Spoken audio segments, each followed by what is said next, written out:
G'day everyone and welcome to Slightly Sideways. The guy next to me needs no introduction, but we will introduce him anyway as Jamie Oldfield. Jamie, welcome to the show, mate. Thanks for coming on. Thanks, Chase. Appreciate it. Just going to read off a couple of stats for you. So, 18 Perth Motorplex feature wins. 1 in late models, 3 in speed cars, 2 in street stocks, 1 Amcar, 1 360 sprint car. The only driver in Perth Motorplex history to win in more than 3 divisions. You have 2 late model Pro Dirt Series championships, 4 West Australian street stock titles. You're a West Australian production sedan title holder. You have 2 national street stock titles. 1 podium in an Australian Super Sedan Championship, and that was your first ever drive in a Super Sedan. You have a WA Speedcar title podium. You're a Laurie Matthews Speedcar Memorial winner. 3rd place in the AHG / Manington Toyota Sprint Car Series. You're the president of Speedway Sedans WA, and you're the vice president of the Racing Drivers Association at Albrook Speedway, plus run a business, have a wife, children, race cars. Mate, are you not busy enough or you need some more stuff to do? No, I'm busy. Obviously we're extremely busy all the time, and along with that we've got my business with my brother Warren. I've got a suspension business and a business building engines. Yeah. How do you fit it all in? Well, it's a struggle at times, but we make it happen. It's all about our sport. That's what we do. It's what we live for, and we like to give back to a sport that's given us so much. Yeah, it does get busy, but yeah, it's part of it. How do you feel when I read all that stuff off to you? Do you actually reflect on that at times, or do you don't think about it until someone brings it up and go, oh, actually, I've done a bit? A lot of the time, I think because we're so busy, you don't think about it too much. But when you bring it up like that, it is a different way to look at it. And you think, oh, wow, we spend a lot of time in it, and 30 years in the sport this year. I place expectations on myself, and after 30 years, I would expect to have, some good results. Probably not as many as what I've got. Yeah, I've been lucky enough along the way to have some good car owners and people support me and help me along the way to get the results. When you started in juniors, how old were you, and what was that like? 11. I was 11 when I started. This November will be 30 years from when I started. It was cool. It was, that's all we done with our family. Like, we grew up. I remember Granddad and Mum and all my uncles and aunties and my brother Jason. I don't not so much remember my dad racing because he was putting time into my mum and my granddad's racing and stuff like that. And obviously went on and got Jason a car and spent a fair bit of time with him. And he's I think he's 4 years older than me now. But so he'd been racing a few years prior to me getting a car, and that's what we grew up around. And it was obviously in our blood, and that's what we're always going to do. And it was just a matter of time of when we got in it. What were you like as kids? Did you used to fight all the time? Yeah. Absolutely. Yeah. Was always competitive from day one, like as kids. That's, I suppose, as we are today, we're as competitive as we ever were, I should say. And when you have 3 young kids that competitive, well, there's always going to be, a bit of action here and there. I've been your old man at a handful a few times. Dishing out a few whacks here and there. I think most of the time was when Dad wasn't around. we were smart enough to work that out pretty early, but we all got our fair hiding from time to time, but I'm sure it was well deserved. But no, we did. We, as kids, we got along really, really good at times, and we also got along not so good, and we would fight. Yeah, that was part of growing up, and sometimes it was part of messing around, and sometimes it was more serious. But we grew up and we all get along, and it's really cool. You had a couple of podiums in juniors. Fond memories of that time, and some of those kids still race today and come through the ranks. It must be pretty cool. Absolutely. So many times, and even the ones that don't race, it's quite often I'll be walking around and see people that I raced against, when I was sort of 10 to 15 years old, and oh, wait, I remember that guy, you haven't seen him for 20 years, but yeah, they're still walking around and still either involved in Speedway or just there as a spectator. That's pretty good. Yeah. I ran, I think it was two thirds in junior state titles, which was the best I done. Obviously, growing up as a kid with dad and 3 boys, it was pretty tough. We didn't have the best of equipment out there compared to a lot of others. I remember one engine that Dad built me. I pretty much put most of it together, and it was on the kitchen table at home. Oh, really? And that's just what we done. Like everything was ourselves. When I remember getting welding flash when I was 13. I was telling you earlier about welding. I got welding flash when I was 13 because I was too impatient to wait for Dad to come and weld the door on the side of my car. So I got the welder out and learned how to weld myself, and I wasn't very successful, but I got welding flash. And did it hold on? It did. And the old man taught me for being impatient. He made me go to school with welding flash for a couple of days. That was pretty cool. But that's part of growing up and part of the sport we play. Absolutely. Now, we'll just jump ahead a little bit into like street stocks. Now, you have a mad passion for street stocks, and we know you've raced a lot of other things. But what is it about street stocks that keeps you coming back and keeps you enthused to be in them? So, the people are the biggest thing. Use your words, blue collar workers. That's what it's about. Yep. A lot of the guys aren't. They're not loaded with cash. They do a lot of the stuff themselves. Mm-hmm. They just like to go and race on a weekly basis, and they like to have beer at the end of it. And I'm one of them guys. Yeah. Definitely. I love to hang around at the Speedway and chat with my mates and socialise and be a part of the sport that we are. We're a part of it, and I want to do that all the time. Yeah. Sometimes Gemma leaves me at Speedway and hates when I stay there until midnight or whatever, but that's what I do. We socialise and we enjoy that part of it. Yep. Yeah, that's why street stocks are always the best. And obviously the competition it's hard. Yeah, absolutely. It's probably the best in any division, to be honest. And it's week in, week out tracking wherever you race, really. Yeah, you can just go to any track in WA, and it doesn't matter how good you are. You're not guaranteed to win. But there's 10 other guys at all sorts of places that are going to kick your butt week in, week out. Yep. And that's street stock racing. It's awesome. It is the best. There's no doubt about that. You talked about Gemma, and I'm sure that a lot of Speedway folk are the same, that it is hard from when you come from a full-blown Speedway family that eat, breathe, it, and then you have other people come into your life, and you've got to sort of maintain, your relationships and all those things. Yeah, balance, work-life balance type thing. Yeah.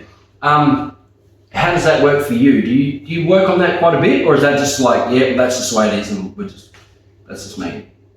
I think I was lucky enough. Gemma's a country girl. I met her at a Speedway, and she knew pretty early on that's what I do, and that is all I do. Yeah. You're not going to change me much, probably. Yeah. You're not. You can try. It's not going to happen. I've been fortunate through my life that the people that I've associated with are all interested in the sport that I love, and I'm lucky enough to be that way. And she jumped. She supports me in everything I do. Getting into a sprint car, no, she didn't like it, but did she support me? 100%. Yep. If I wanted to get back in a Speedcar tomorrow, she'd tell me I'm an absolute dickhead and I shouldn't do it. But I guarantee she'll be there and she'll support me the whole time. And I'm lucky enough that that's pretty cool. I've got a wonderful wife that will do that. So it is cool, and to see what she does at Ellenbrook behind the scenes, and a lot of people understand that she's there, and I'm lucky enough to see how much goes into it, and it's way more than people realise a normal person would take on. Like, it's just dumb, but she loves it, and lucky she's driven in whatever she does. It's 100%. So I'm very fortunate to have a wife that not only supports me, loves the sport that we do. We're going to jump around with questions a little bit here and there as we talk, because it leads us to other things. We spoke about Speedcar, so I might go there. What was the Speedcar experience like for you? How did you get into them? And then what was that like? So initially I had a phone call from a guy called Rob Bennett, a very good family friend who I was lucky enough to be best mates with his son for years, and Matt. We used to race together in juniors, and you know, we weren't fortunate enough for Dad to take us around a lot of the places. Obviously, you know, single dad and whatever else, it made it a bit hard. But Rob, he loved just putting the 2 minis on the truck and trailer, and off we'd go, and we'd go anywhere and everywhere. You know, from Esperance, Albany, and you know, Bunbury and Collie. That's just a common thing, and you know, Yeah. And we didn't have to do anything. Rob would literally just rock up, throw my car in the trailer, and off we go. And, you know, and I'm forever grateful for that. But he rung and said, "No, look, there's a guy called Danny Plekas who's going to crew for this young guy to give him a Speedcar, and he needs a couple more guys to crew." Sort of thing. I went, yeah, I'm keen on that. And I was lucky enough to meet Danny, and Danny Plekas to this day is one of probably the most influential people to teach me a lot of stuff. Not only in speed cars, sprint cars, just maintenance in general and stuff like that, and the way that he operated. Very smart guy, and you know, he took me under his wing, and he'd pick me up from TAFE and go to his joint on Tuesday night, have dinner and work on the race car, and drop me off home at midnight or whatever, you know, whenever we're finished. Yeah. Because you're keen as mustard at those, you know. And absolutely, and you know, I become very good friends with Toby Gibb and his dad Ian, and you know, I was best mates with Toby for a long time. And lucky enough that, you know, for me, that Toby wanted to have a break and said, you know, me and Dad have been talking, do you want to have a go? And I did, and I took it on, and yeah, it was probably 5 years of just absolute awesomeness. A lot of hard work, no doubt about that. Yeah. You know, racing Speedcar, and I was doing all the maintenance and stuff like that by that time. And, you know, a lot of work went into it to be able to do it, but yeah, just the fact that you can drive a Speedcar is it's pretty cool. It's next level. They are awesome machines. They bite, but they are really cool machines. Yeah. You're speaking about biting. You had a couple of big crashes, one in Albany, and the Motorplex one was bad. Can you talk us through that? Yeah, the Motorplex one. So that was I'd done one show prior to the one where I initially got in, and I had a really good night, and we enjoyed it. And the one that I started racing for Toby, and I went into, there's a feature, and I started the rear of the field, and I went into turn one, and the right rear stop's broken, and it just bit in, and launched itself up and into the fence, and made a mess, and wrecked, 6-inch crack in the back of the helmet and stuff, and I lost a week out of it, but I was young enough not to give up, and had determination, and just stupidity, one of the two, depends. These days I would say no, I'm done with it. Wipe my hands and I'd walk away and go, that's just dumb. You could have been, I could have been. We could have been permanently. Yeah. I was there in turn one, taking photos with Pete French, and as the car stopped, Peter said to me, "I think Jamie's dead." Because you weren't moving and the car was broken in 3 pieces. We were looking at the photos on the cameras, and the seat was bent over, and we just had a sick feeling in our stomach because you don't like to see all those kind of things, but you actually got out of that, but you probably carried some injuries. Yeah. One of the funny things when I landed in that crash, I didn't move for a bit because I just didn't know what the hell was going on. Like, where am I? Just 1 minute you're sideways, sort of had an idea, but and I remember being in the air and thinking, oh, that's the end of it, and then all of a sudden it starts again. But it was just in the air that long that you think it's over, but it's not. And then once it started rolling again and fell and landed on its side, I remember one of the fireys comes up. He goes, "Oh, mate, you might want to get out. It's on fire." And I remember the only thing I could say was, "You might want to put the fire out." The obvious thing. I'm not moving in a hurry. I'm not just jumping out of this thing because I don't know how I'm feeling, or I just remember saying, "You might just want to put the fire out, mate." Anyway, so that one did a bit, and then obviously went to Albany, and Albany was a nasty one. It was over early. We ran hot laps, and car was absolutely on a rail, and I couldn't fault the car. And by this time, I had Warren was he was my crew guy. It was me, Warren, and that time there was a young guy, Murray Salter, who just started racing street stocks and stuff in Perth, and we just had him, and we went down the truck, and hot laps was mint, and I said to Warren, we don't even touch this thing. This car's awesome. And then the production stands went out, and they dug the track up a little bit, and I've gone into turn one, and it just hit a rut and just spat me out, and that thing hurt. Like the engine was out.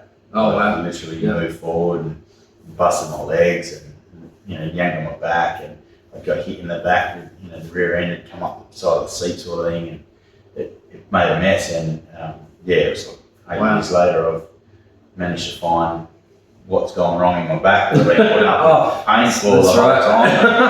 The light bulb, that's what it was. Yeah, so it did take a while, and in the end it took its toll. Like I raced at Speedcar for almost 2 days later, I was struggling. I was super sore. Did Warren ride with you in the car on the way there, take the car into the track and stuff? Yeah, quite often. What was the ride home like? Do you remember the ride home? Absolutely. Yeah. The trip home from Albany that night, I got in the back of the truck and I lay down on the bed, and he goes, "Look, we're going to take you to the hospital." I went, "You're not taking me to the hospital, we're in Albany." I said, "You take me home." He says, "No, but you need to go to the hospital." I went, No, you take me home, because if I go here and then they put me on a plane to go home, I'm not happy about that. You take me home, And I remember I had on my shins, it was probably about a good 100 mil that my two shins had swollen up. Right. They were like footballs, on the outside. They're black as anything, like instant. And Warren's like, "We're going to have to take me home." We left the speedway, I think it was like between 7 and 7:30. We'd barely been there. We drove down. I said, "You're just going to drive home." So he just drove all the way home. And sure enough, he took me home, and he goes, "You want to go to the hospital?" I went, "Nah, just take me home." Anyway, it was about, I think I'd been home for probably maybe 2 hours. Yeah. I rang him in the middle of the night. I said, "Oi, come pick me up. You can take me to the hospital." It wasn't impressed at all, but he did take me to the hospital, and he dropped me off at the front door. Did he? Yeah. Did he walk in He's like, off you go, sort it out. He didn't get you in the wheelchair and push you another. Ring me in the morning when you need to know me. Yeah. So, but I was lucky enough to have him, and help me out, so it was cool. Yeah. I imagine it would have been scary for him as a brother or any family member or close friend. You see something like that happen, there's not much you can do about it, but you just, think, wow, that's could be so much worse too. Absolutely. Yeah, no doubt. Especially the first one. The first one where, I've still got pictures on my phone today that I could share with you. And see around sounds true. We'll put a couple up actually while we're talking. You've got pictures around the top of the cage and stuff like that where it's all smashed and beat up, and it could have been a hell of a lot worse. Yeah. Some of the people that I've seen hurt in our sport, and I was one of the lucky ones that got away with it pretty well. Your heroes in Speedcar? Definitely Neville. Neville was always a hero of mine, watching from the days in Claremont as a kid, and then him and Tom Watson Jr. coming through as a young guy. He was impressive. Neville was always impressive, no matter what. And then awesome driver. To be able to have a beer with him later in life, racing a Speedcar myself, it's just mind blowing, absolutely mind blowing. The guy's so cool, and 1 minute he's your idol, all of a sudden you're having a beer at the end of the night. Wow, where have I come? How cool is this sport? It's awesome.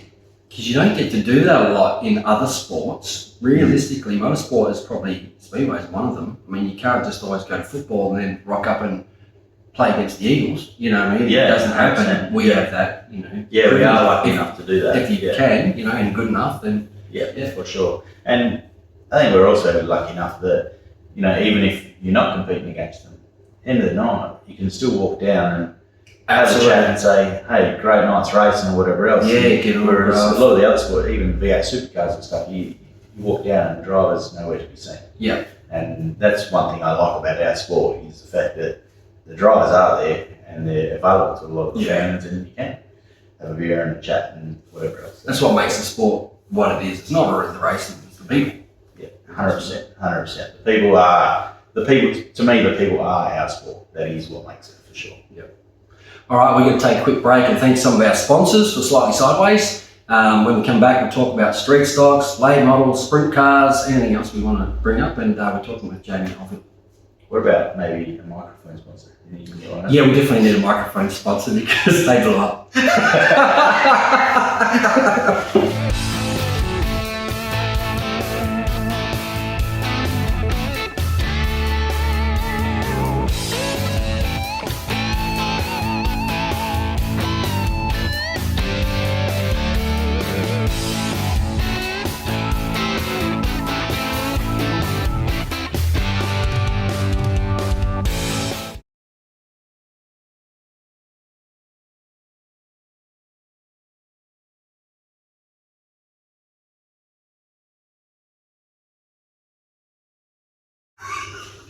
No, that's just all good. It's fine. No, I wouldn't do that to you. Where's the bus? Is the bus coming? Yeah. All right, welcome back to Slightly Sideways. We're talking to the gun, Jamie Oldfield. Jamie, you've been racing for 30 years this year. What's some of your likes that besides just the people, that you really like about Speedway, and some of your dislikes? Well, dislikes are easy. Whinges. Yeah. Just enjoy the sport. Yeah. We're lucky enough to be part of, as far as I'm concerned, one of the best sports that we could possibly be a part of. Right, yep. There's so much to gain out of our sport. There's so much enjoyment that can be had, so much social laugh that can be had. Just enjoy it for what it is. Maybe don't take it so seriously sometimes. And, we can all be competitive, and we are all competitive on the track. But when it comes, to being in the pits, if you have a shit day, so be it. Yeah. If you have a great day, celebrate it. But just enjoy it for what it is. Don't whinge about it every 10 seconds. And Gavin Myra is a perfect person that tells me, because unfortunately a lot of us love our sport to death. Yeah, exactly. And that's what happens. Yeah. We love it so much, we get so passionate. And we're all experts. Absolutely. And when something goes wrong, you whinge about it. Don't whinge about it. Yeah. Come up with a way to solve the problem. Constructive criticism is different to whinging. Absolutely. Right. Yeah. And that's what our sport needs, more of that. Yeah. But that's definitely the downside of our sport. The upside of our sport is the competitiveness.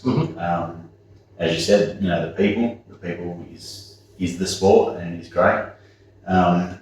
The highlights, when you have a good day, the support that you get,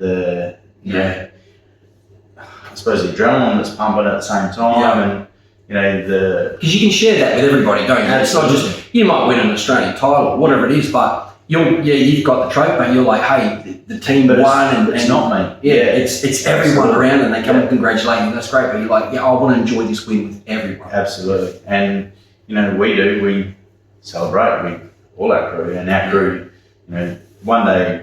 Well, a lot of the time we have, minimal crew. Some days we have a big crew. When it comes to title and stuff, when I say crew, I'm talking our supporters and fan base and people that want to come and celebrate with you, and that is cool, because that's part of our team. Is what I call it, because it's it is good to have that support, and that is the good part about our sport. Absolutely. Brothers Jason and Warren. It's unique to have, in some regards, 3 close brothers that you do. I'm fortunate to have close brothers as well. So what's that like when you go to the racetrack and they're there? When you go out to the race, you might be competing with them street stocks, late models, whatever.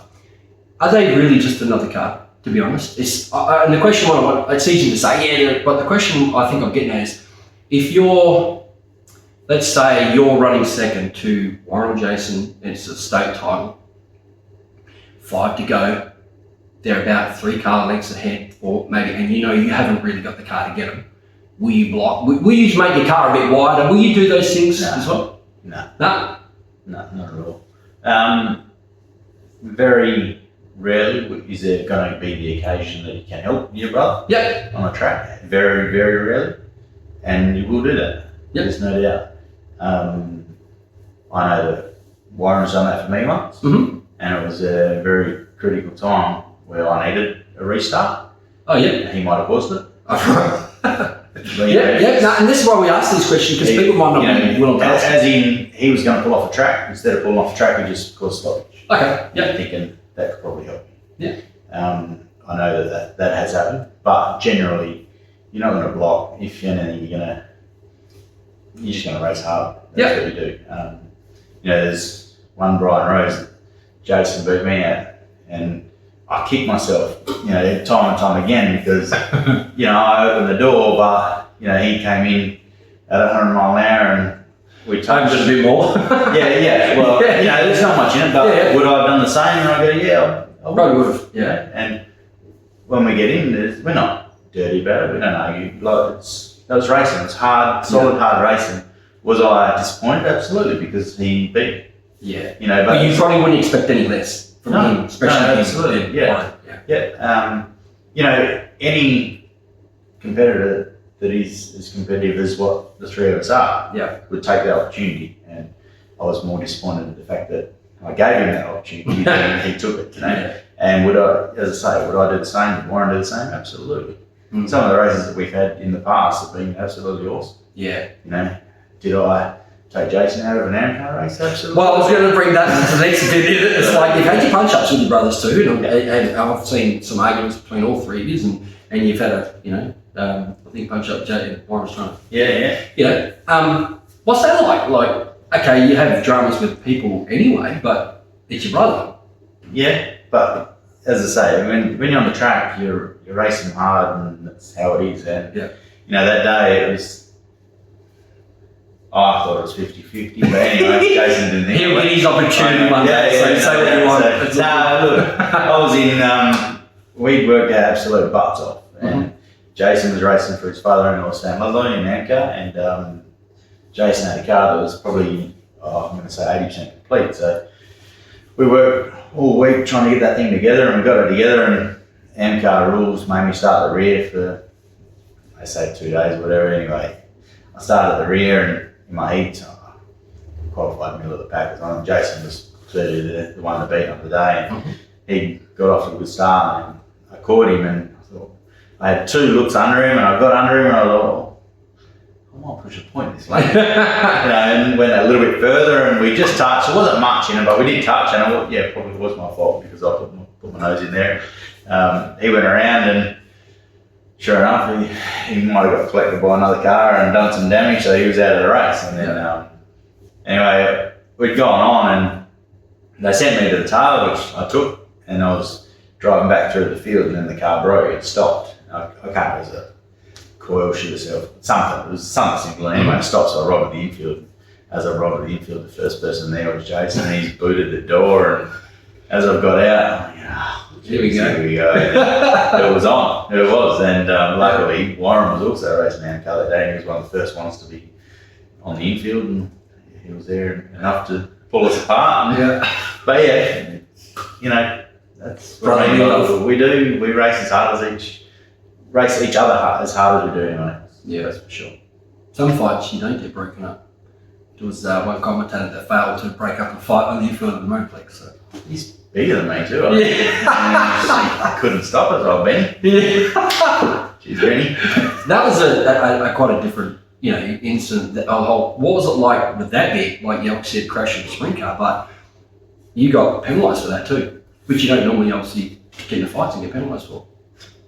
Well, that incident was for a start, we shouldn't be getting in fights, especially on a track in front of a crowd and whatever else. And it wasn't the right place or time to do stuff. And being a kids' night on the night, it doesn't exactly set a very good example for the younger folk that want to be a part of our sport. These things happen from time to time. I don't intentionally go out and wreck anyone. I never do that.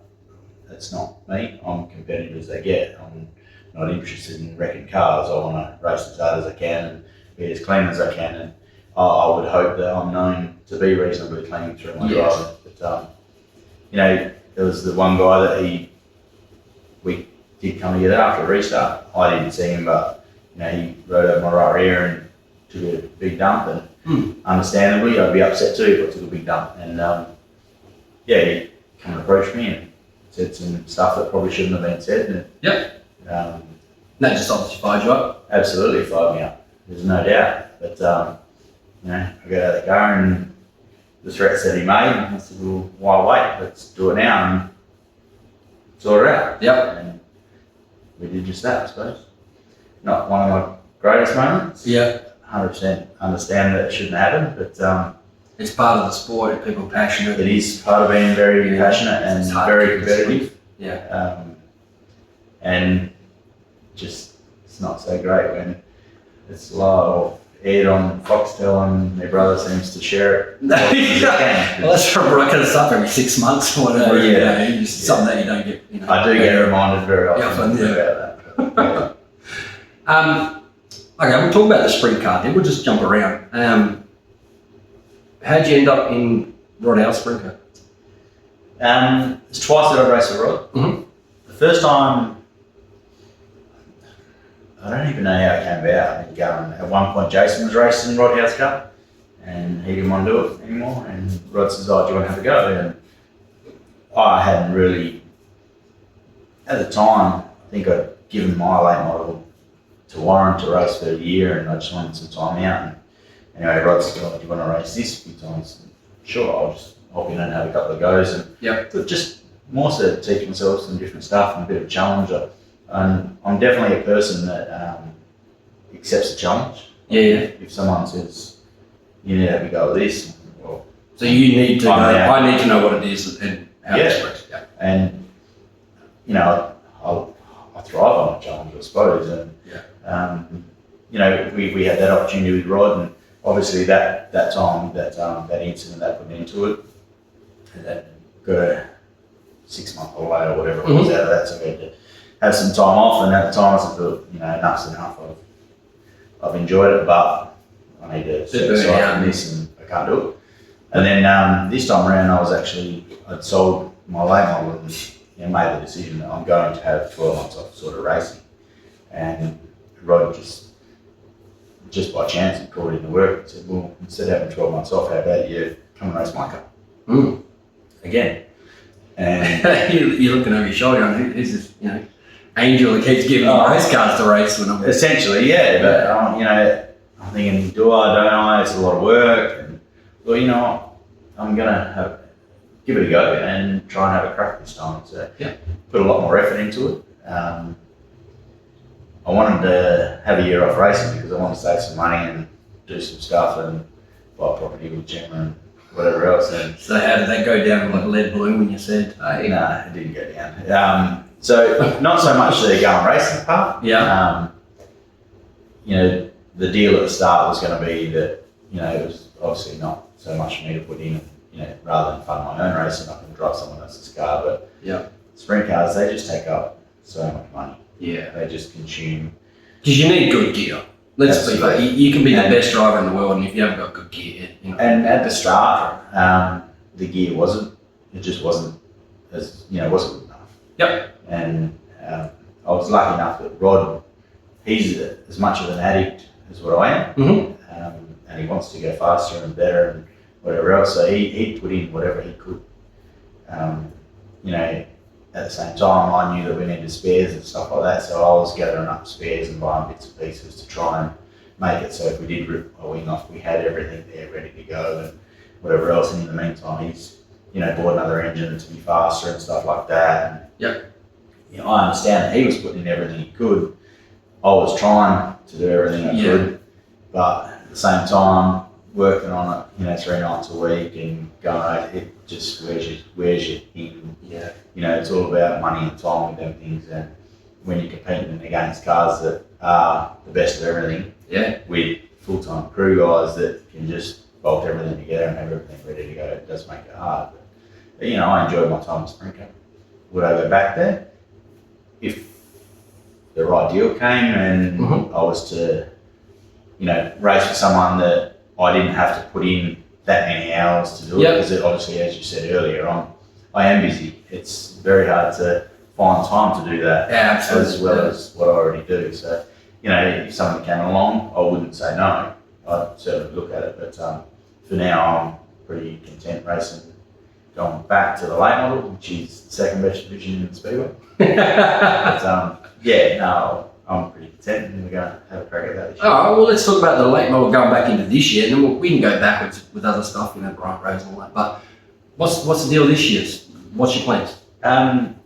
So last year Warren got a new late model, and he practiced with it, I think 3 times, and that was it. He was sort of going to get it ready to run probably this year, and have his the car that he raced last year as a backup. And he knew obviously that I was sort of getting over the sprint car and whatever else, and he said basically get rid of all that sprint car crap out of my shed, and you can race that car, and that's yours. Take it. Right?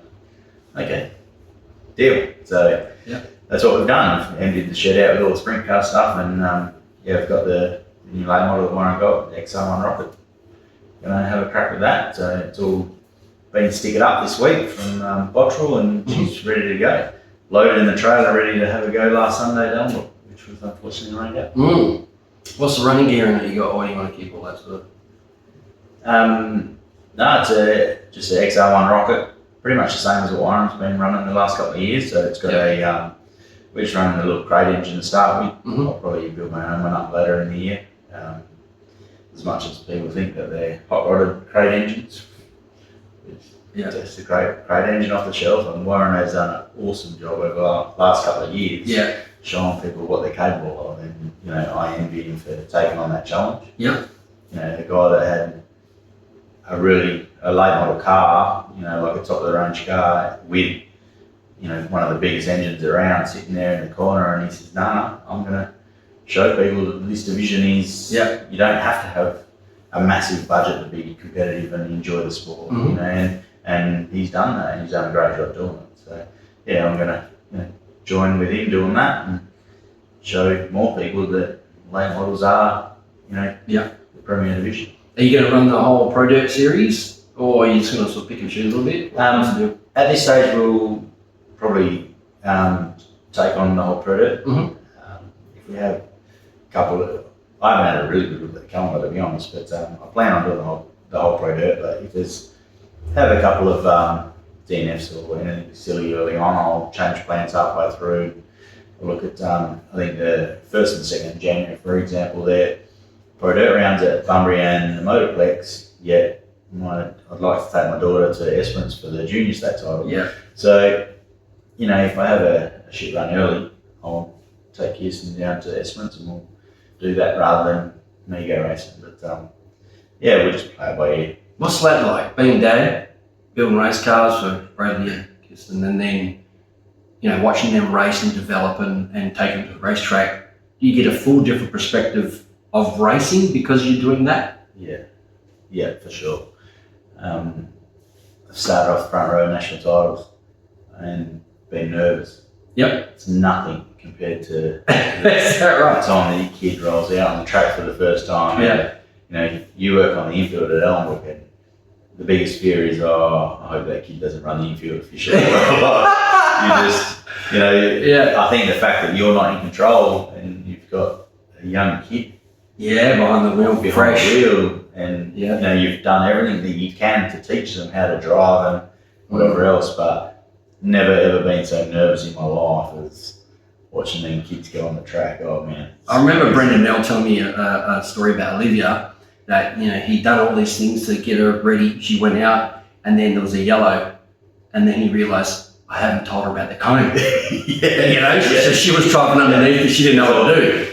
Did you have some of those moments too? I think I'm probably lucky enough that both my kids have been at the Speedway as often as they can with me. They've seen what goes on and what's got to happen, so they understood that part. I think the biggest thing that I had was Bradley.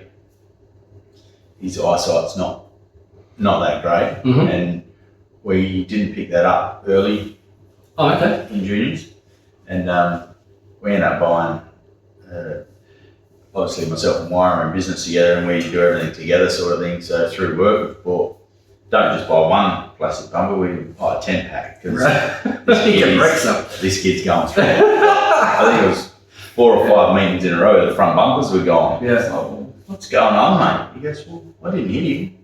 I'm like, mate. So eventually we learned that he had to have his glasses on, and I think, oh, what a difference. All of a sudden the kid can actually see what's going on. But yeah, no, you know, and it's really good to have, you know, your kid on the track being competitive. At the start, I just love the fact that they go out there and they go around, they come in the pits and they've got a big grin from ear to ear. Yeah, and they talk to each other, and it's a absolute community on their own. And I never, and I always push the point that I don't care if they got last. They can get last week in, week out. Yeah. Two things. One, there's no damage and it saves me money on fuel. How good is that? But the fact that as long as they come in the pits with a smile, that's all that matters. Yeah. That is all that matters. That's what it's about.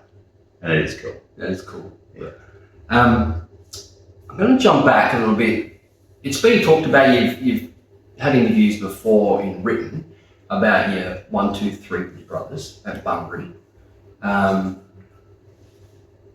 I guess every time you probably talk about it, you go, oh yeah, that was pretty cool. Do you actually realise what that feat actually was? Or do you think when you retire and you're 70 or something and you're telling the grandkids, hey, you know, Pop wasn't too bad, this is what happened. Do you think you'll realise actually what an achievement it was then? Because it might not be broken, it might never happen again.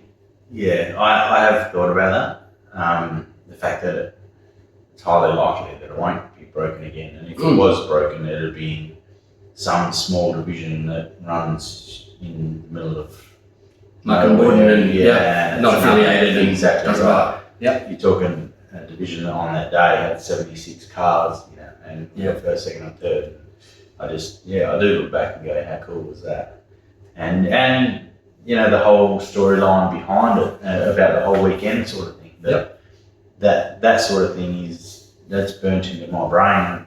I'll never forget any of that. You know, like the fact that, you know, I went through. I think I got the worst I got all weekend was a second place in one of my heats. You know, Jason just consistently was there all weekend, sort of thing.